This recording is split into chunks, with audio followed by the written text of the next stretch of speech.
I was born 1904 in Austria-Hungary. The date was January 29. The village went by Bartolovich.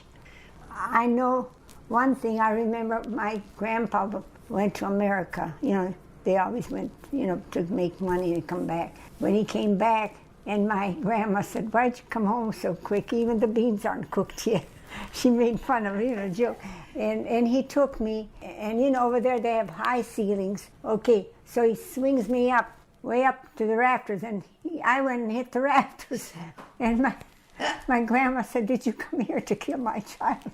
His name was Nicola. Her name was Magdalena. My mother's mother, yeah. You know, they used to leave me home with by myself, and they'd go out in the field and work. They had a lot of little peepees, and I drowned some. Peepee, chicks, little chicks. Well, there was a little bit, you know, where they drink, and I just kept on putting. My father, my father was wealthy in Europe. He had, they call it by the inn, he had a cafe, you know, but he had people to stay because his town was named Trost Maria, T-R-O-S-T, Trost, M-A-R-I, Maria, you know, like Maria. People, when they had like festivals, you know, because there was this big church, Blessed Virgin was supposed to sing there, then they built a church here.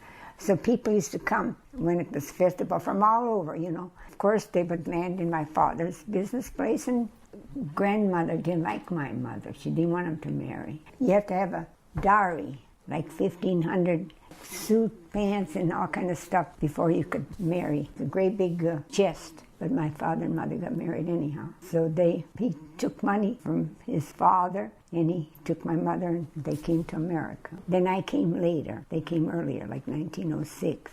And I had 10 sisters. They all died, except 3 of us is left, all younger than me. But over here, my father got mad at the priest because we always used to go to church. We had a church across the street, Irish church, but the Croatian church was in Canton from us. By the altar, there was a big candle holder, and you buy these great big candles, $5 at that time. I don't know if it would cost a mint now because it's big. And my dad bought one for his St. Joseph Day. The preacher made a speech that, why does he buy a cheap candle? But it wasn't cheap, it was wax. But he was jealous because he didn't get money, you know. So my dad quit the church. So he didn't want us to go to church either. Threw our rosaries away and everything. We just went, I used to go to every other church.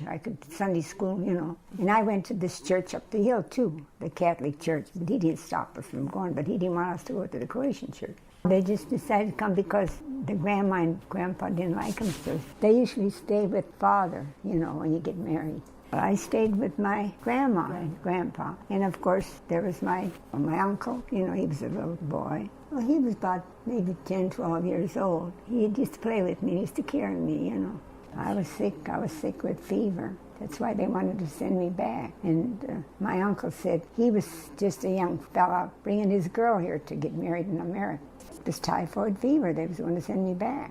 Yeah, my hair was falling out, you know, and I was real sick. Then when I came to Wheeling, I was getting better, but they had these black streetcars, I remember, and a policeman, my uncle Pete, that lived here already, and his wife, they met us at the streetcar with the policeman, and I got deadly scared because he put a flashlight on me, you know, and I was deadly scared of a policeman for a long time, and that man tried to be so nice to me afterwards, and my mother was with my sister.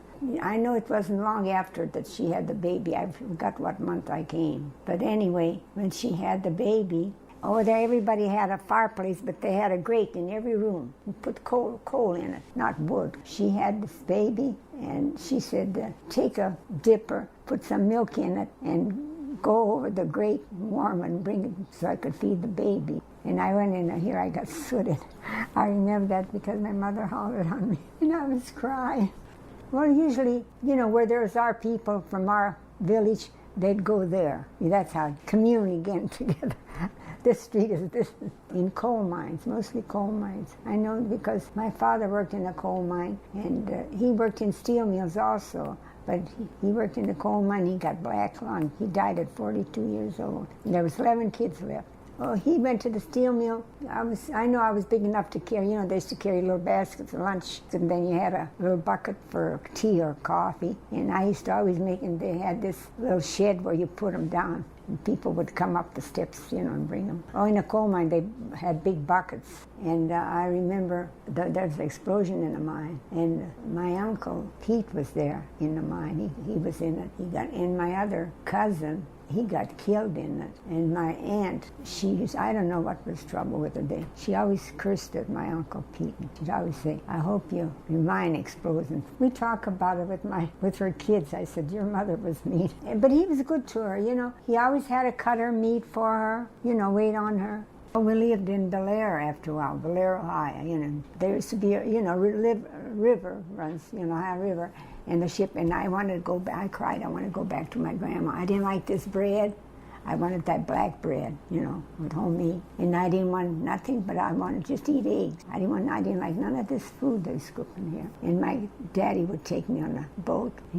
Like we're going, and he says, oh, Grandma's not home, And he'd bring me right back. And then people would give me, there was hardly paper money, But they always paid in gold or silver. If somebody gave me $1, paper money, under the step, I'd dig a hole and I'd bury that. But, they used to have these socks. They were like either blue and white or red and white, and the heel was white. So I put that on top of a pint whiskey bottle, and I had that for my baby doll. I used to play, there was a man that came on a little donkey. He ground horseradish. And I said, is that Ren? That means horseradish. And that woman said, we was over at this lady's house. She says, yes, my child, And I says, could I eat some? Because I didn't have no appetite. After I almost ate that horseradish. My mother said the tears were coming and I was sneezing. I ate that hot horseradish, and after a while I'd eat a hog. I started to go to Catholic school, and we had quite a walk to go. I just think how spoiled these kids are nowadays. Everybody has to have a car. Gosh,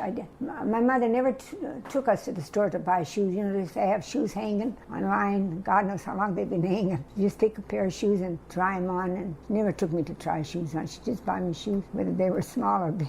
I was the only one that could speak fluently in Croatian. The other kids, they didn't care. But later when they grew up, they wanted me to teach them Croatian songs. Oh, I know a lot of Croatian songs.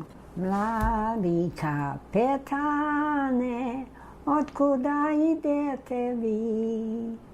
Ja idem sa Balkana, iz vojne krvavi. I got them all written down now.